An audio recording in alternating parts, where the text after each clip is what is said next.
साथियों जय हिंद। साथियों जुलाई का महीना लगते ही आपने देखा होगा बहुत सारे वीडियोस और बहुत सारे न्यूज़पेपर के अंदर आ रहा था कि अभी डीए 1 जुलाई 2026 से 63% हो जाएगा, 64% हो जाएगा।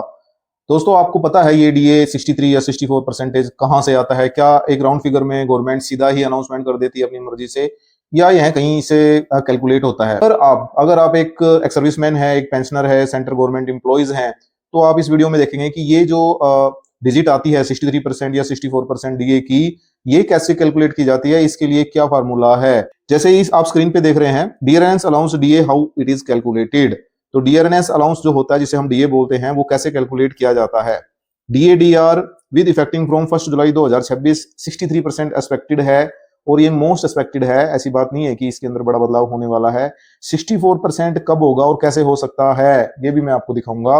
लेकिन अभी के जो डाटा है उसके बेस पे 63 मोस्ट एक्सपेक्टेड है। ठीक है, एक चीज तो आपको पता ही होगी, डीए है जो सेंट्रल गवर्नमेंट सर्विंग एम्प्लॉइज को मिलता है, और जो कि पेंशनर्स है उनको डीआर यानी कि डियरनेस रिलीफ मिलता है। और ये कब से मिलना शुरू हुआ था? 7th पे कमीशन से। डीए कैलकुलेशन ये कब से शुरू हुआ था? 7th पे कमीशन से। डीए कैलकुलेशन फॉर्मूला 7 से सीपीसी। तो हम जिस फॉर्मूले की बात करने वाले थे वो फॉर्मूला है ये। तो डीए कैसे कैलकुलेट होता है वो आप स्क्रीन पे देख लीजिए। इस फॉर्मूले को अच्छे से आप हमेशा के लिए नोट भी कर सकते हैं। ठीक है, तो डीए कैसे कैलकुलेट होता है? डीए का परसेंटेज निकालने का फॉर्मूला है ये।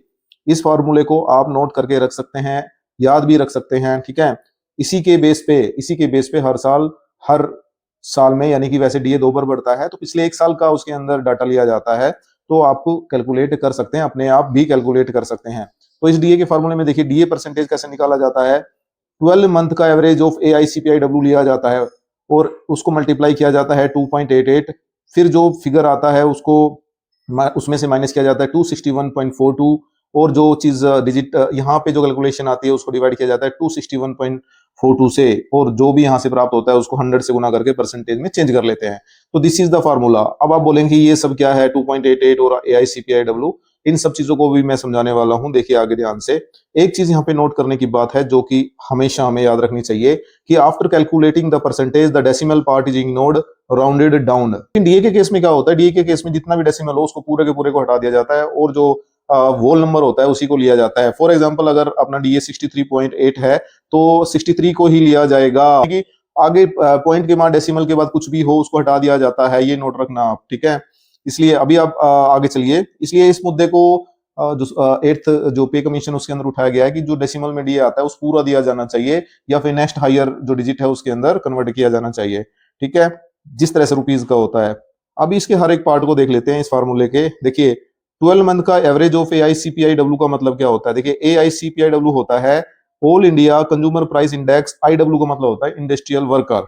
ठीक है, और ये ऑल इंडिया CPI मतलब कंज्यूमर प्राइस इंडेक्स है ना, ये कहां से मिलता है? ये तो लेबर ब्यूरो है हमारे देश का, उसकी वेबसाइट पे डाला जाता है हर महीने का। ठीक है, अभी तक मई तक का आ गया है, जून का वेटेड है, और जैसे जून का आ जाएगा तो ये पूरा 12 मंथ का पिछली जुलाई से लेके इस जून तक का जो एवरेज लेके और कैलकुलेशन करके आपका डीए का अनाउंसमेंट हो जाएगा।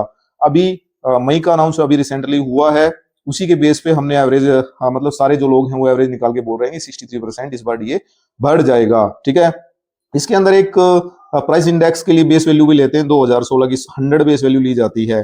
बेस वैल्यू आगे आगे क्लियर होगी आपकी। अब आता है कि ये 2.88 क्या आया है? 2.88 क्या है? ये एक लिंकिंग फैक्टर है यूज टू कन्वर्ट द 2016 का जो बेस सीपीआई सीरीज है उसको 2001 की बेस सीरीज, क्योंकि 2016 में जो बेस सीरीज है और 2001 की जो प्राइस की और प्राइस वगैरह की सीरीज है, उन दोनों को अगर इक्विवेलेंट किया जाए, बैलेंस किया जाए, तो एक फिटमेंट एक फैक्टर निकाल के दिया था, लिंकिंग फैक्टर निकाल के दिया था 7th पे कमीशन में, कि इससे गुणा कर लेंगे हम 2016 को, तो ये जो 2001 एंड उससे पीछे की जो जितने भी सीरीज है ना प्राइस की, उसके साथ मैच हो जाता है। तो ये एक कांस्टेंट के तौर पे 7th पे कमीशन ने दिया था। 261.42 क्या है? 261.42 है average AICPI 2001 base for the year 2015। 2015 यानी कि 2016 से आपका 7th पे कमीशन लगा था, तो 2015 के अंदर एक एवरेज निकाला था उन्होंने AICPIW। ठीक है, और इसको बेस मान लिया गया था, और ये अभी इसको बेस मान के ही चला जा रहा है। ठीक है, इंटू 100 हम करते हैं किसी की परसेंटेज निकालने के लिए। ठीक है, तो ये एक फार्मूला है जिसको आप याद रखें। अभी मैं आपको दिखाता हूं कि जो 12 मंथ का जो अपने पास डीए अभी अपने पास अनाउंसमेंट हुआ है AICPIW, उसकी वैल्यू। तो अगर जुलाई से आप देख रहे हैं ये अलग अलग डिजिट में आ रहा है और हाल ही में 150.8 का अनाउंसमेंट हुआ है। अभी मतलब 11 महीने का ही मिला है, हमें जून का नहीं मिला है। तो 11 महीने का जब हम एवरेज निकालते हैं तो 148.4 आ रहा है, ये 11 महीने का है। और इस वाले 11 महीने को अगर हम इसके अंदर रख के देखते हैं फार्मूले के अंदर, ठीक है, तो 63 आता है। और जिस हिसाब से ये बढ़ा है, या फिर हम मई की जो वैल्यू है उसको, मई की वैल्यू जो 158.8 है उसको जून में भी सेम रखते हैं तो भी 63% आता है। वो मैं आगे दिखाऊंगा। तो इस फार्मूले से ऐसे आता है, ठीक है। इनका सबका जोड़ेंगे ना, अभी आगे दिखा दूंगा मैं। तो इनको सबको जोड़ोगे तो 11 महीने से डिवाइड करोगे, डिवाइडेड बाई 11, ठीक है, ये 1631.9 सब कुछ आएगा टोटल। जब इसको आप डिवाइड करेंगे 11 से तो ये आपका 148.35 आएगा, यानी कि 148.4। तो ये 148.4 ले लिया गया है यहाँ पे, ठीक है। और जब इस वैल्यू को यहाँ पे, इस वैल्यू को यहाँ पे डालेंगे ऊपर फार्मूले के अंदर, ठीक है, तो हमारे पास 63 पॉइंट कुछ निकल के आएगा, 60 पॉइंट कुछ निकल के आएगा। तो ये डेसिमल्स को हटा देते हैं तो 63% ये निकल रहा है। अगर हम जून का भी सेम इसी हिसाब से लेते हैं तो वो भी 63 आता है, जैसा मैं आगे दिखाऊंगा आपको। अभी मैं ये बताऊंगा आपको कि दो सीपीआईडब्ल्यू क्या है और कैसे गणना होती है। तो सीपीआईडब्ल्यू जो है ये consumer price index, industrial worker, एक औद्योगिक श्रमिक के लिए जीवन यापन की कॉस्ट ऑफ लिविंग में परिवर्तन को दर्शाता है, ठीक है। इसे श्रम ब्यूरो यानी कि लेबर ब्यूरो, श्रम रोजगार मंत्रालय भारत सरकार द्वारा हर महीने जारी किया जाता है। हर महीने मतलब थोड़ा डिले होता रहता है ये, इसलिए महीने का इस महीने आ जाए ये जरूरी नहीं होता, क्योंकि अभी जून का आना बाकी है, मई का तो आ गया था, कई बार डिले हो जाता 2-2 महीने। इसका वैसे हर महीने खत्म होने पे उसके अगले महीने में आना चाहिए। इसका उपयोग मुख्य रूप से डीए, डियरेंस अलाउंस और डियरेंस रिलीफ यानी कि डीआर को तय करने के लिए किया जाता है।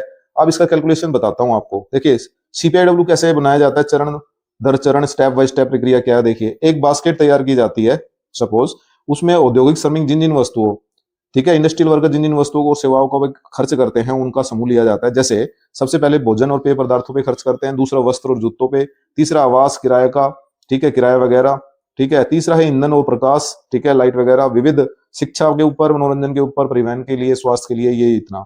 प्रत्येक वस्तु को वेटेज दिया जाता है। कैसे भाई, भोजन और पेय पदार्थ है उसका वेटेज सबसे ज्यादा जीवन में दिया जाता है 45%, वस्त्र और जूतों को 7%, आवास और किराए को 14%, ईंधन एवं प्रकाश को 8%, और अन्य खर्चे हैं जिसमें शिक्षा, स्वास्थ्य, परिवहन, मनोरंजन, उसको 26% दिया जाता है। और ये टोटल कितना हो जाता है 100%। उसके बाद होता है पूरे भारत में कीमतें एकत्रित की जाती है। देश के अनेक उद्योगों केंद्रों में हर महीने कीमतें एकत्रित की जाती है। उदाहरण के तौर पर दिल्ली, मुंबई, चेन्नई, कोलकाता, लखनऊ, जयपुर, भोपाल, चंडीगढ़, पटना, गुवाहाटी इत्यादि और हजारों दुकानों और बाजारों से क्या लिया जाता है, देश के अलग अलग जगह से दाम लिए जाते हैं, रेट, ठीक है। अब बेस ईयर की तुलना की जाती है, प्राइस रिलेटिव निकाला जाता है। ये ध्यान रखना कैसे निकाला जाता है। देखिए वर्तमान बेस ईयर 2016 को लिया गया। प्राइस कैसे निकालते हैं, देखिए प्राइस रिलेटिव निकालने के लिए करंट प्राइस कितना है और बेस ईयर प्राइस कितना लेंगे 100 याद रखना, इन 200। उदाहरण देखिए 2016 में 1 किलो चावल 40 रुपए किलो थे, ठीक है, और आज वो 2026 में अगर मान लो 52 रुपए हो रखे हैं, तो रिलेटिव प्राइस आएगा 52/40 गुणा 100 यानी कि 130। और अगर इसी को अगर ये 52 की जगह 44 हो जाए तो ये आएगा, मान लो ये 44 रुपए है अभी 2000 इसमें, तो 40/44 है ना गुना 100, तो ये कितना आ जाएगा, करीब करीब इसके अंदर वृद्धि हो जाएगी कितना, सॉरी 44/40, तो करीब करीब कितनी वृद्धि हो जाएगी इसमें 110 यानी 10% की वृद्धि हो जाएगी, ठीक है। अभी वेट एवरेज कैसे निकाला जाता है, चावल का लेते हैं, ये मैंने 44 रुपए, अगर ये 50 दिए हुए हैं, मैं 44 का बता रहा हूँ, ठीक है। तो 44 रुपए वाली वृद्धि मैंने यहाँ पे दिखाई है आपको। चावल का अगर वेट मान लो 40 किलो खाते हैं और 40 रुपए रेट 2016 में थे, अभी रेट है आपके 44, तो 110 कैसे निकला मैंने बताया, ठीक है। रिलेटिव वेट 44/40 गुना 100 इतना ऐसे आया, ठीक है। और क्योंकि 40 किलो खाते हैं तो 1 किलो का है, 40 किलो खाते हैं तो 110 गुना 40 यानी कि इतने। ऐसे ही दूध है, मान लो पहले 50 था 55 हो गया, तो रिलेटिव 110 हो गया, 30 किलो है 30 किलो से गुना कर दो इतना आ गया। बिजली है मान लो यूनिट में, ठीक है, पहले 100 रुपए फिर 105 थी, और ये इसका निकाल के 30 यूनिट का ऐसे निकाल ले सपोज, ये टोटल हो गया। ये पूरा एग्जांपल है, टोटल वेट रिलेटिव जो वेट है, वेट प्राइस का इतना हो गया, कुल वेट इतना है। सीपीआईडब्ल्यू बढ़ने का अर्थ क्या है, सीपीआईडब्ल्यू बढ़ने का अर्थ है कि कितनी महंगाई बढ़ रही है। अब जैसे कि जो भी सीपीआईडब्ल्यू हर महीने का, ऐसा इसी की तरह से सीपीआईडब्ल्यू हर महीने का आ जाएगा, उसको फिर हम इस फार्मूले के अंदर डाल के, हर महीने का लेके तो पिछले 12 महीने का लेके उसको इस फार्मूले डाल के हम कैलकुलेशन कर सकते हैं। अभी जून के अंदर मई का जो आया है ना, मई के अंदर अनाउंसमेंट हुआ सीपीआई 150.8, वो कैसे आया देखिए। अलग अलग स्टेट में अलग अलग शहर के अंदर निकाला गया, जैसे गुंटूर में निकाला गया, हाना नेल्लोर में, विशाखापट्टनम में, ठीक है, अप्रैल का और मई का अलग अलग अलग। तो ये मई का निकाला अलग अलग शहरों के अंदर और इनका एक एवरेज ले लिया इतना, और ये अनाउंसमेंट हो गया पूरे देश के अंदर ऑल इंडिया इंडेक्स 150.8। तो ये ऐसे निकलता है, ठीक है, ऐसे निकलता है। अब बात करेंगे कि 64% डीए कैसे हो सकता है। देखिए अभी तक मई तक का आया है और मई तक का टोटल करते हैं और इसका जब एवरेज निकालते हैं, इसका एवरेज निकालते हैं तो 48.4 आता है और इसके हिसाब से 63 निकलता है, ठीक है। अगर हम अभी हम कैलकुलेशन करते हैं कि अगर हम जून का भी यहाँ पे ले रहे हैं assumption, अगर जून का भी हम मई का जितना ले लेते हैं 158.8, तो जो 12 मंथ का एवरेज है वो 148.64 आ जाएगा। तब भी कैलकुलेशन होकर कितना आएगा, डीए 63, उस फार्मूले से, ये ऊपर जो फार्मूला है इससे, तब भी ये जो बन के आएगा ये 63.45 आएगा, यानी कि डेसिमल अगर हटा देंगे तब 63% ही आ जाएगा।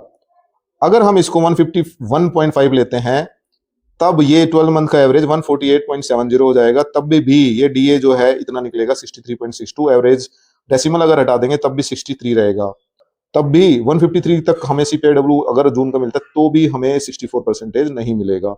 अब आता है कि 154 सीपीआईडब्ल्यू मिले तब क्या होगा, तब 12 महीनों का एवरेज 148.91 हो जाएगा और यहाँ पे देखिए डीए बन जाएगा 64.20। अब डेसिमल हटके 64% मिल जाएगा, यहाँ पे 64% मिल जाएगा, यानी कि 154 एंड अबो, 154 एंड अबो को मतलब है कि भैया इतना ज्यादा अंतर तो कभी नहीं हुआ, ऊपर भी देख लो आप, ठीक है, कभी इतना अंतर हुआ नहीं सीपीआई में। तो अभी मई में 150.8 मिला है, तो जून में 154 एंड अबो मिले तब जाके 64 मिलेगा, जो कि पॉसिबल नहीं है।